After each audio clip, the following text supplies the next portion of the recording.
चलिए सीखते हैं यूक्लिड विभाजन प्रमेय। अब यूक्लिड विभाजन प्रमेय क्या है? यूक्लिड विभाजन प्रमेय एक सूत्र के द्वारा दर्शाया जाता है, A = BQ + R। अब आप कहेंगे कि A क्या है, B क्या है, Q क्या है और R क्या है। तो यहाँ पर A हमारा भाज्य है और जो B है वो हमारा भाजक है, और जहाँ पर Q है वो हमारा भागफल है, और जो हमारा R है वो हमारा शेषफल है। ये विधि जो है पहले से भी ज्ञात थी, लेकिन इसका प्रयोग सबसे पहले यूक्लिड नामक पुस्तक में हुआ, तो इसलिए जो है इसका नाम यूक्लिड विभाजन प्रमेय रखा गया। तो मान लीजिए दो संख्याएं हैं, मान लीजिए दो संख्याएं 130 और 280 हैं। अब इनका हमको क्या निकालना है? माशा। माशा माशा क्या होगा, जिसको इंग्लिश में बोलते हैं HCF। ठीक है, हाईएस्ट कॉमन फैक्टर, ये इंग्लिश में बोलते हैं। तो जब भी भाग विधि से या यूक्लिड विभाजन प्रमेय से निकालेंगे तो इनमें देखेंगे कि छोटी संख्या कौन है, बड़ी संख्या कौन है। तो हमारी जो है 130 छोटी है 280 से, तो जो छोटी संख्या होती है, छोटी संख्या से हम बड़ी संख्या में भाग देते हैं। तो छोटी संख्या से हम भाग देंगे, यूक्लिड विभाजन का प्रथम चरण लागू होगा यहाँ पर। तो छोटी संख्या हमारी हो जाएगी 130 भागे 280। तब हम देखेंगे कि इसमें कितनी बार भाग जा सकता है। तो हमारा इसमें भाग जाएगा 2 बार, 2 शून्य शून्य, 2 3 6, 2 का 9 में 2, तो 260 हो गया। घटा देंगे 0 1 2, तो यहाँ पर 20 आ गया। तो यूक्लिड विभाजन का प्रथम चरण क्या है? प्रथम चरण जो हो गया हमारा 280 बराबर 130 गुणे 2 प्लस 20। यहाँ पर R ≠ 0, R यहाँ पर 0 नहीं है। इसको तब तक भाग करते जाते हैं जब तक कि हमारा जो शेषफल है R वो 0 ना हो जाए। जहाँ पर 0 हो जाता है वही हमारा लास्ट में जिससे भाग दिया रहता है 0 आने पे, तो वही हमारा मासा हो जाता है। तो यहाँ पर 20 आ गया। अब 20 से हम इसमें 130 में भाग देते हैं। तो यहाँ पर अब देखिए कितनी बार जाएगा, 6 बार जाएगा। 6 शून्य शून्य, 6 दूनी 12, 120 हो गया। घटाएंगे 0, 3 में से 2 गया, 1 आया 10। तो यहाँ पर दूसरा चरण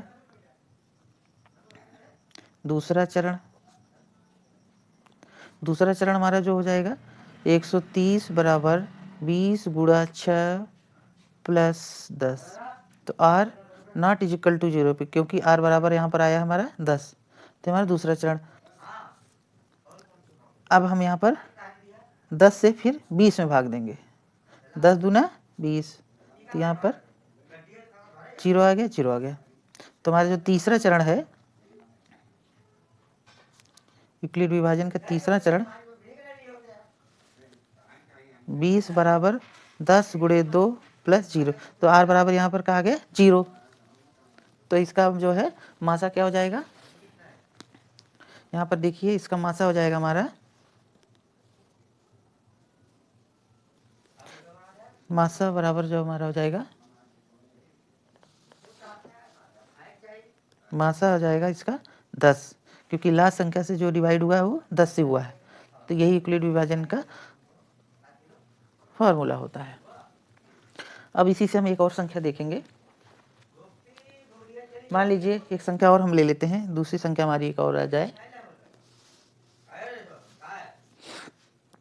तो मान लीजिए कि हमारी संख्या है 420 और 130। इसका मासा क्या होगा, HCF क्या होगा? ये जो 10 आया है ये मासा इसलिए 10 कहलाता है कि इस 10 से जो हमारी दोनों संख्याएं थी 130 और 280, ये पूरी विभाजित हो जाती हैं, इसीलिए इसका मासा कहलाता है। तो अब हम 420 और 130 को देखेंगे। तो इसमें देखिए छोटा क्या है, 130 छोटा है, 420 बड़ा है। तो हम 130 से 420 में भाग देंगे। और इसी वीडियो में हम देखेंगे कि इन दोनों संख्याओं का तो ये तो यूक्लिड विभाजन प्रमेय के द्वारा मासा निकाल रहे थे, लेकिन इन्हीं संख्याओं का हम गुणनखंड विधि से भी मासा निकाल कर देखेंगे कि क्या मासा सेम आता है।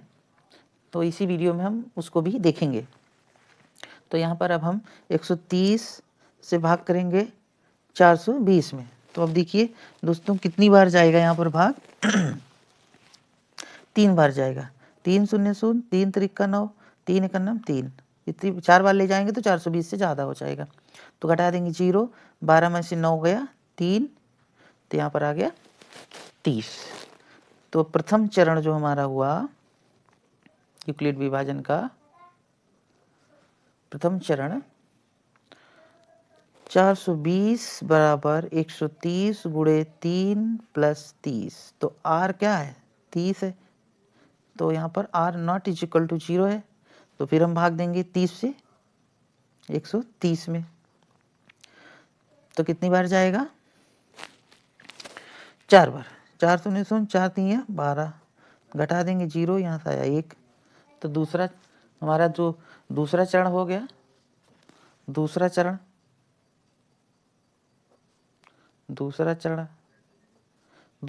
भी हमारा r नहीं 0 है, क्योंकि r बराबर यहाँ पर 10 आया है। तो अब जो है इस 10 से हम भाग देंगे 30 में, तो हमारा गया 3 बार, तो यहाँ आया 30, 0 हो गया। तो अब देखिए यहाँ पर क्या हो गया, तीसरे चरण में हमारा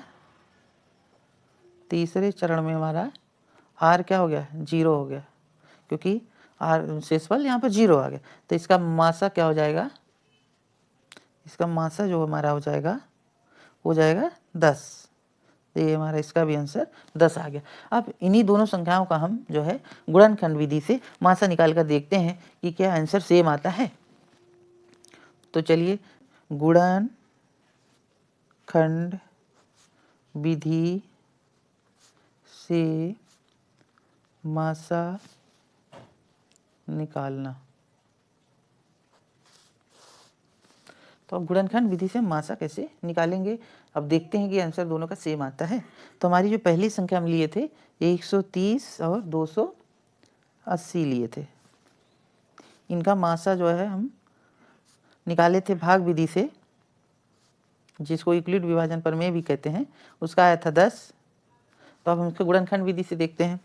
तो यहाँ पर लिखेंगे हल 130 और 280 इनका मासा। तो इनका मासा गुणनखंड विधि से निकालने के लिए सबसे पहले हम इनका गुणनखंड करते हैं, इसीलिए ना इसका नाम पड़ा है गुणनखंड विधि। तो 130 का हम गुणनखंड सबसे पहले करेंगे। तो सबसे छोटे अभाज्य संख्या से भाग देते हैं। अभाज्य संख्या क्या होती है, जो संख्या स्वयं के द्वारा और एक के द्वारा पूरी विभाजित होती है वो अभाज्य संख्या कहलाती है, और किसी के द्वारा विभाजित नहीं हो। तो जैसे 1 है, 1 को छोड़कर हम 2 से देखेंगे, तो 2 छक्के 12, 0 2 पच्चे 10, सॉरी 2 पच्चे 10, यहाँ 65 आ गया। अब जो है फिर 5 से देखते हैं, 5 एक 90, 5 5 3 15, अब 13 सिर्फ 13 से ही कटेगा और किसी जगह से नहीं कटेगा, तो 130 का गुणनखंड हो गया। उसी तरह से हम 280 का भी यहाँ पर गुणनखंड कर लेते हैं। तो 2 से करेंगे, 2 एक 2, 2 चौक 8, यहाँ पर 0 हो गया। फिर 2 से जा सकता है, 2 सत्ते 14, 0। फिर इसका 2 से जा सकता है, 2 3 6, 2 पच्चे 10। अब जो है देखिए 2 से नहीं जाएगा, 3 से भी नहीं जाएगा, तो हम यहाँ पर 5 से देखेंगे, 5 से 35। अब 7 से जाएगा और किसी से नहीं जाएगा। अगर ये गुणनखंड करना भी आप लोगों को अगर ना आता हो तो मुझे कमेंट करके बताएं, उसमें मैं एक डिटेल वीडियो ज़रूर बनाऊंगा। तो हम दोनों संख्याओं का गुणनखंड कर लिए। तो अब यहाँ पर हम लिख लेंगे 130 बराबर, ऐसे लिखते हैं, देखिए 130 का गुणनखंड क्या है, पहले इन संख्याओं को लिखते हैं, फिर जो बचता है इस तरह से इसको लिखते हैं, ठीक है। उसी तरह इसमें ऐसे करेंगे और ऐसे। तो इसमें देखिए पहला गुण किसे भाग दिए थे, 2 गुणे 5, फिर उसके बाद कितना बचा है 13। देखिए 2 पच्चे 10, 13 दाम 130, 130 हो गया। इसी तरह से 280 का करेंगे। 280 का देखते क्या क्या आया है, 2 गुणे 2 गुणे 2 गुणे 5 गुणे 7। देखिए ये 2 3 बार 2 है, एक 5 है, तो पूरा ले लेंगे। तो 2 दूनी 4, 4 दूनी 8, 8 पंचे 40, सत्ते 280। अब इनका मासा कैसे निकालते हैं वो मेन बात है। अब देखिए मासा कैसे निकालेंगे, तो इनका मासा जो होगा मासा क्या होता है, इन दोनों में देखते हैं कि वह संख्या लेते हैं कि जो दोनों में मिल रही हो। तो देखिए ये 2 इसमें भी मिल रहा है, 2 इसमें मिल रहा है, तो यहाँ पर 2 लिख लेंगे। फिर गुणे 5, 5 देखिए दोनों में मिल रहा है, तो यहाँ पर भी 5 मिल रहा है, यहाँ पर भी 5 मिल रहा है, तो इस 5 को भी यहाँ पर गुणा के साथ ले लेंगे। उसके बाद 13 है, तो 13 इसमें नहीं है, तो इसलिए 13 भी नहीं ले सकते। अब यहाँ पर 2 है, तो अब इसके अलावा यहाँ पर 2 नहीं कहीं है, क्योंकि 1 2 तो हम ले ही चुके हैं। यहाँ पर भी 2, यहाँ पर भी 2 नहीं, यहाँ 7 है, इसमें 7 नहीं, तो वह संख्या लेते हैं जो दोनों में हो, तो वही जो है संख्या लेते हैं। उसके बाद गुणा, अब दोनों में यही 2 और 5 मिल रहा था, तो 2 5 10, तो इसका गुणा मासा क्या हो गया, 10 हो गया। अब देखिए हमने भाग विधि से निकाला था, इसका मासा 10 आया था, इसमें गुणनखंड विधि से भी देखिए मासा निकाला 10 आया। इसी तरह से हम गुणनखंड विधि से मासा निकालते हैं। अब हम दूसरी संख्या को भी देख लेते हैं कि क्या उसका भी मासा जो भाग विधि से निकाले थे सेम है। तो दूसरी संख्या हमारी थी 420 और 130, तो इनका भी हम गुणनखंड कर लेंगे। तो इनका भी हम गुणनखंड कर लेते हैं। 130 का गुणनखंड करेंगे, यहाँ पे लिखेंगे हल। तो 130 का हम यहाँ पर गुणनखंड कर लें, तो 2 6 12, 2 5 10, 5 का नम 5 5 3 15, ये होगा इसका गुणनखंड। 420 का कर लेते हैं इसी तरह से, 2 दूनी 4, 2 का नम 2 0, 2 एक नम 2, 2 5 10, फिर 3 से 3 3 9, 3 5 15। हम उन संख्या से भाग देते हैं कि जिससे पूरा पूरा विभाजित हो जाता है। तो देखिए यहाँ पर 2 है, यहाँ पर 3 हो सकता है, 3 नहीं तो फिर 5 देखेंगे, 7 देखेंगे, ठीक है। तो फिर 5 से जाएगा, 5 7 35, अब 7 7 से कटेगा तो यहाँ पर छोड़ देंगे।